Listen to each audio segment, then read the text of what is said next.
Exactement, on va éviter.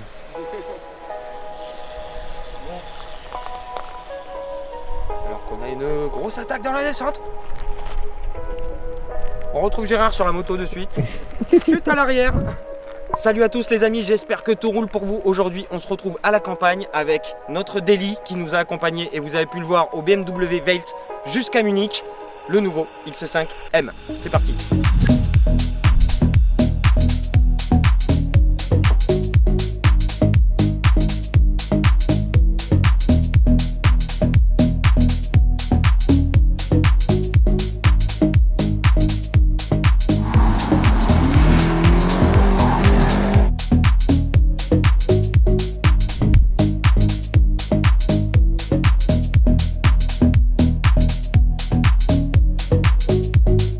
Alors le nouveau X5M, cette nouvelle génération de X5 que vous connaissez, on a pu l'essayer en 50D plein de fois, Coupe des Alpes, Tour Auto avec Hugo et au Maroc avec Hugo, c'était une très belle vidéo, je vous mettrai le lien juste ici, elle est très jolie, je vous conseille de la regarder mais après celle-ci.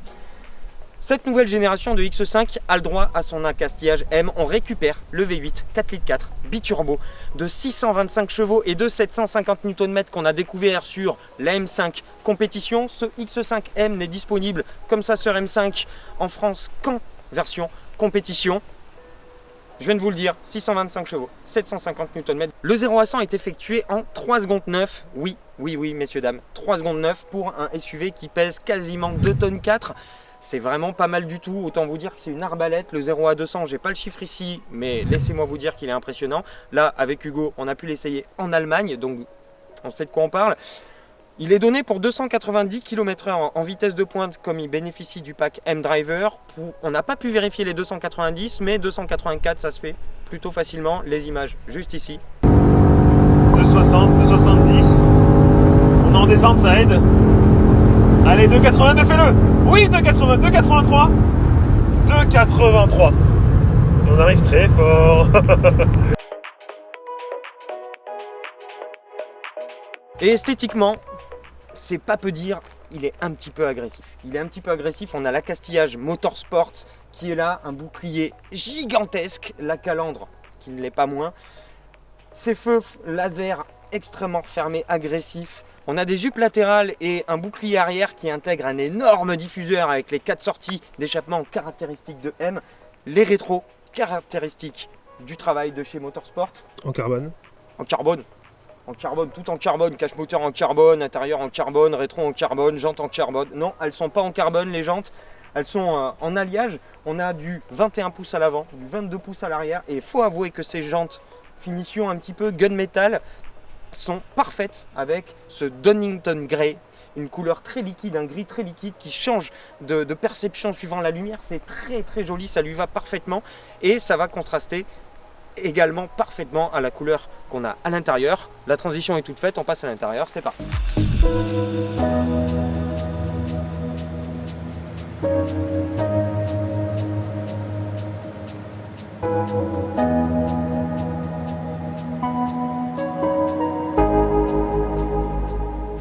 Alors à l'intérieur, on retrouve évidemment l'habitacle du X5. À ceci près, on a une petite subtilité en plus du traitement Motorsport, c'est ces petits retours ici qui remontent, qui sont disponibles quelle que soit la motorisation sur le X6. Et là, sur le X5M, on le reprend. On a ici un habitacle extrêmement ergonomique avec la dalle de 12,3 pouces ici, l'énorme écran ici. On a sur notre modèle d'essai un traitement en carbone et une magnifique sellerie marron, biton, marron et anthracite.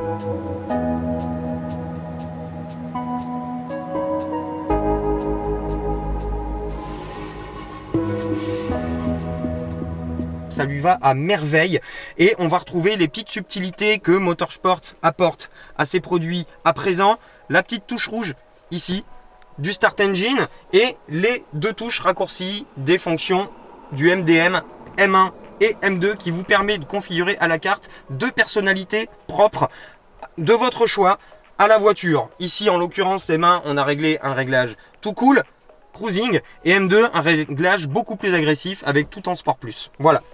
On va avoir ici le levier de vitesse spécifique M avec le M mode pour configurer ces 2 boutons là et le setup qui va vous permettre de choisir tout de manière individuel. Voilà. Siège ventilé, massant, chauffant. On a absolument tout. La technologie est là et il faut avouer que ces sièges, en termes d'accastillage, c'est juste dinguissime. Ils sont aussi confortables que beaux et Hugo pourra vous en parler. Clairement, sur un trajet de 850 km, on arrive presque aussi en forme que quand on est parti, même voire plus en forme. Et sur notre modèle d'essai, on a le Bowers & Wilkins, une option à quelque chose comme 5000 € qui vous permet, en plus des sièges massants, d'apprécier les très très longs trajets. La sono est géniale, on est parfaitement assis et on n'a qu'une seule envie, c'est de prendre la route et de voir ce que ça donne en version calme ou en version énervée, parce qu'on est clairement sur un véhicule qui a deux personnalités différentes. Pour ça, on prend la route, c'est parti.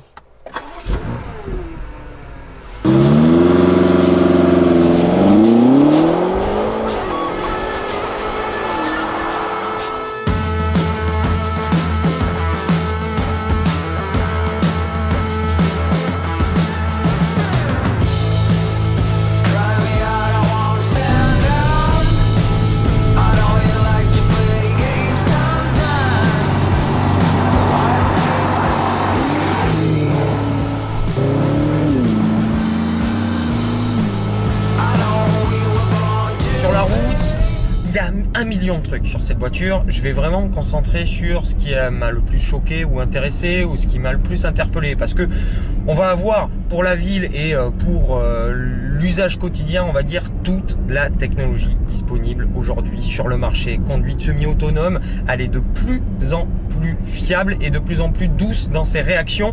Assistance de conduite dans les embouteillages et toute la technologie que vous voulez. La voiture fait les créneaux à votre place. C'est un X5, c'est une voiture pratique, c'est une voiture famille. Vous avez l'avantage d'avoir énormément de place à l'intérieur, que ça soit aux jambes, aux coudes. Vous voyez, c'est aussi grand qu'un petit appartement. Vous avez entre 650 et 1870 litres de coffre. Gros avantage. En même temps, quand le bestiau fait 2 mètres de large et quasiment 5 mètres de long, on s'attend pas à moins bien. Et au volant, c'est Dr Jekyll et Mr Hyde, on va dire. Niveau mécanique, on va avoir la possibilité de régler tous les paramètres de la voiture indépendamment. Vous pouvez régler l'ensemble moteur-boîte en efficient sport ou sport plus, la direction en sport, en normal, sport et sport plus. Et nouveauté, vous allez, comme ces sœurs M8 qu'on a essayé il n'y a pas longtemps, la possibilité de régler le frein en mode normal ou en sport qui va vraiment insister sur l'attaque et la consistance de la pédale pour vous offrir un toucher un petit peu plus agréable, notamment sur circuit. On sait très bien que ce X5 ne verra pas beaucoup le circuit, mais ça sert beaucoup notamment pour l'autobahn, comme on a pu le voir avec Hugo. Quand vous arrivez à 280 km/h derrière une voiture qui déboîte à 120, croyez-moi que ce frein réglé en sport est très pratique. Maintenant, quand vous réglez tout en confort, tout va bien et il faudra vraiment être un expert. La voiture vient de m'annoncer qu'il y avait un stop. Voilà. Il faudra être un expert pour faire la différence avec un 50D. C'est souple, la boîte ZF lui égrène les rapports de manière hyper douce, c'est imperceptible, c'est vraiment le contour qui vous le dira. Et vous avez ce petit feulement de V8, c'est d'une souplesse ultime, le confort de suspension est absolument royal, l'insonorisation avec le double vitrage feuilleté qu'on a sur notre modèle est hallucinant. Vous entendez rien du tout, même à 150 sur l'autoroute. Maintenant, on va retrouver les touches M1 et M2 qui vont pouvoir vous permettre de vous configurer une voiture à la carte. Là, on est en mode tout tranquille, que j'ai configuré en M1, mais si je passe en M2, tout passe en Sport Plus, y compris le châssis et la boîte en manuel.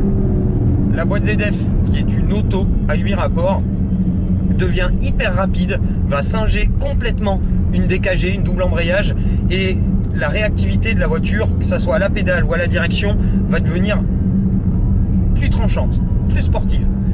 En direction, je ne vais pas vous le cacher, ça manque un petit peu de retour d'information.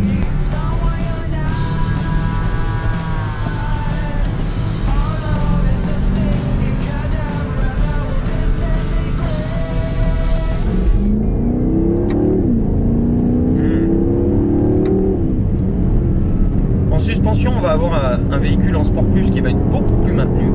C'est évident, en fait, la différence est assez évidente.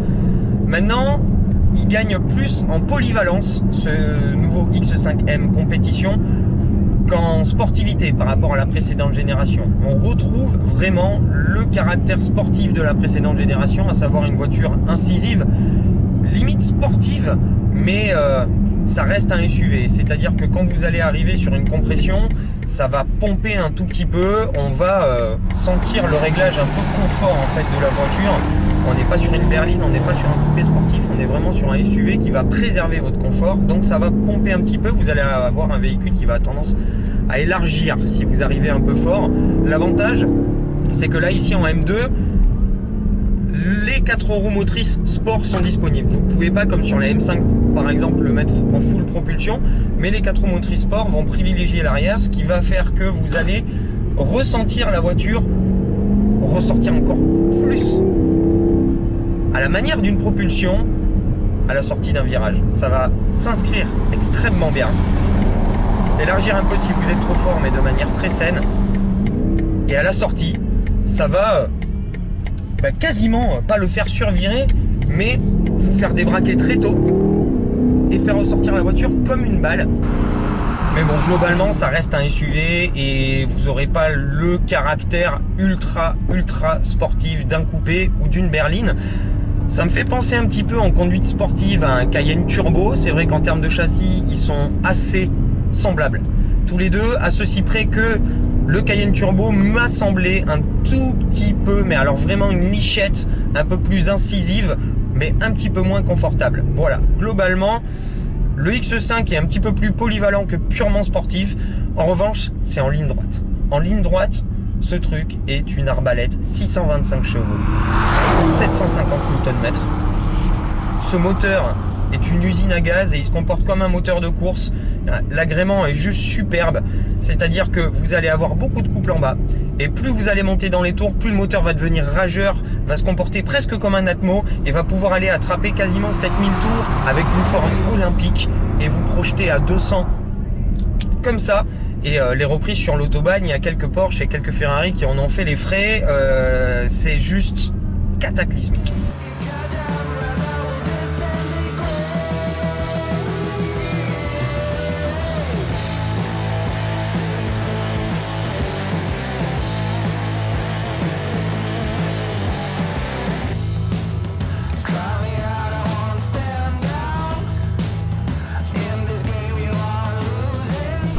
Donc en gros, on se retrouve avec un voyageur ultra compétent qui peut se comporter comme un simple 30D, 40D, M50D, vraiment le voyageur en long cours dans le plus gros des conforts avec la Sono Bowers & Wilkins qui vous berce et un silence monacal.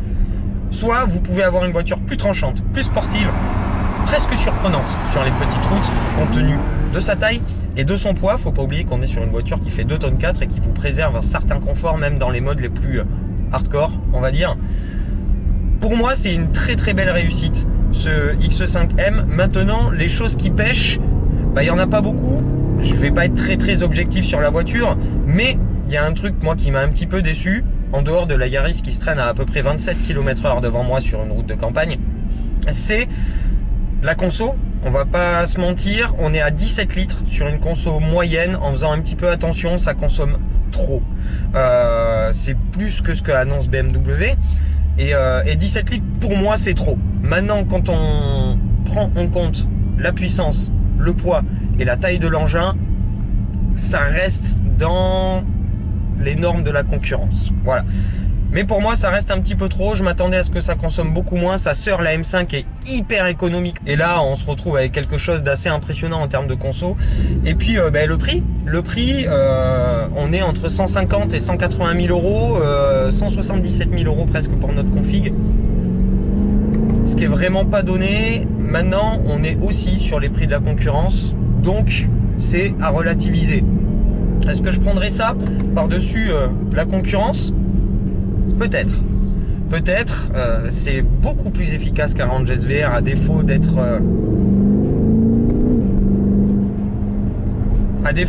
extrêmement vivant comme ce dernier. C'est un peu moins tranchant et plus polyvalent qu'un Cayenne Turbo. C'est plus joli qu'un Cayenne Turbo et voilà. À vous de voir essayez-le. Si vous êtes sur le marché pour ce genre de véhicule, donnez-lui sa chance, essayez-le, parce que ce qui va vous surprendre en premier, c'est les capacités de mise en vitesse de cette voiture qui sont du jamais vues sur une voiture de cette taille. Mais je dois vous dire que, consommation mise à part, sur l'énorme road trip qu'on s'est fait avec Hugo et puis mon utilisation sur ces petites routes de campagne de la vallée de Chevreux sur tout le week-end, bah il m'a pas déçu une seule fois ce X5. En tout cas, j'espère que vous avez aimé ce petit essai sur le pouce. Si c'est le cas, n'hésitez pas à mettre des petits pouces. Justement, abonnez-vous si c'est pas déjà fait. Puis moi, je vous retrouve très très vite pour de nouvelles aventures. A plus tard les amis, très bonne continuation et une bonne fin de ce que vous êtes en train de faire. Ciao. Voilà. Voilà. C'est ça qu'on veut. Ouais. Méprise-moi avec la bouche, oh oui. Oh oui. Fais l'amour avec la caméra, fais l'amour, fais l'amour, fais l'amour. C'est bon. Canardo, Señor Canardo. Si t'as vu la haine, t'as la ref.